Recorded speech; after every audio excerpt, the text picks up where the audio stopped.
जय श्री कृष्णा। राधे राधे। आज सुनेंगे लड्डू गोपाल की प्यारी सी कहानी। एक बार एक सेठ जी श्री कृष्ण के परम भक्त थे।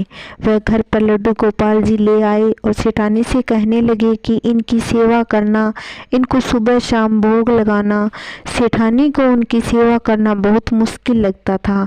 उनका मानना था कि मुझे बच्चों की देखभाल से समय नहीं मिलता, मैं ठाकुर जी की सेवा कैसे करूं। एक दिन सेठानी ने लड्डू गोपाल जी को अपने बंगले के बगीचे में मिट्टी खोद कर दबा दिया। अपने पति को कह दिया कि लड्डू गोपाल की चोरी हो गई। सेठ जी को बहुत दुख हुआ, लेकिन ठाकुर जी की इच्छा मानकर मन को रख लिया। उसने घर में एक माली रखा हुआ था जो बगीचे की अक्सर देखभाल किया करता। माली बगीचे में देखभाल करने के लिए आया और बगीचे का वह भाग आकर्षित करता जहां सेठानी ने लड्डू गोपाल जी को दबाया था। एक दिन उसने उस भाग को खोदा तो उसे लड्डू गोपाल जी मिल गए। वह भागा भागा सेठानी के पास गया। उत्साहित होकर सेठानी को बताने लगा कि देखो, मुझे बगीचे में लड्डू गोपाल जी मिले हैं। सेठानी ने उसी समय उसे नौकरी से निकाल दिया और कहा कि अपने लड्डू गोपाल जी को लेके जाओ। सेठानी ने आस पड़ोस में यह बात फैला दी कि यह माली चोर है, इसलिए उसे काम से निकाल दिया। सेठानी के मन में था कि कहीं माली बगीचे में से ठाकुर जी मिलने की बात उसके पति को ना बता दे, इसलिए उसने सारा षड्यंत्र रचा। माली मायूस होकर घर चला गया। पत्नी को लड्डू गोपाल सौंप कर रोने लगा। पत्नी रोने का कारण पूछा। वह बोली कि लड्डू गोपाल जी अपने घर आए हैं, यह तो अच्छी बात है। माली ने सारी बात अपनी पत्नी को बताई कि जैसे ही लड्डू गोपाल मिलते हैं मेरी नौकरी चली गई। इस पर अच्छा क्या है। पत्नी ने पति को धैर्य बंधाया और कहा कि ईश्वर पर विश्वास रखो, इसमें भी उन्होंने कुछ अच्छा ही सोच रखा होगा। माली ने लड्डू गोपाल जी को साफ कर स्नान कराया और उन्हें घर के मंदिर में स्थापित कर भोग लगाया। जो मिट्टी ठाकुर जी को साफ करने में मिली थी, उसने अपने पति से पूछा कि इसका क्या करूं।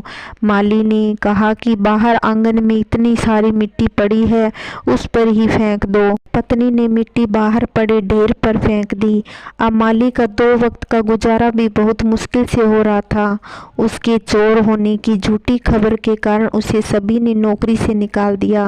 एक दिन एक व्यक्ति उसके घर के बाहर से निकल रहा था। उसने बाहर पड़ी मिट्टी में बहुत सुंदर फूल खिले देखे तो उसने माली को बाहर बुलाया। उसने पूछा कि क्या तुम उन फूलों के बारे में जानते हो। माली ने कहा कि मैंने यहाँ यह फूल उगने से पहले कभी नहीं देखे, मुझे इन फूलों के बारे में जानकारी नहीं है। उस व्यक्ति ने बताया कि यह खास कीमत में फूल बिकते हैं, बाजार में यह फूल बहुत महंगे दाम में बिकेंगे। माली ने इन फूलों की जानकारी इकट्ठी की तो यह बात सच निकली। अब उसने उन फूलों की खेती बड़े पैमाने पर करनी शुरू कर दी।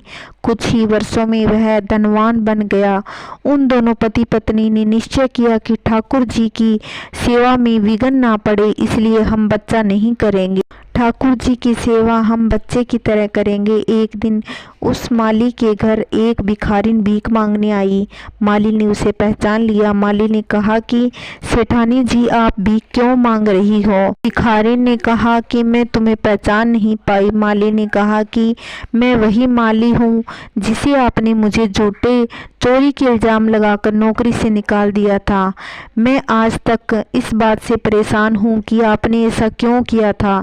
तब सेठानी ने कहा कि मेरे पति की मृत्यु हो गई और जिन बच्चों के खातिर मैंने ठाकुर जी को मिट्टी में दबाया था, उन्होंने मुझे घर से निकाल दिया।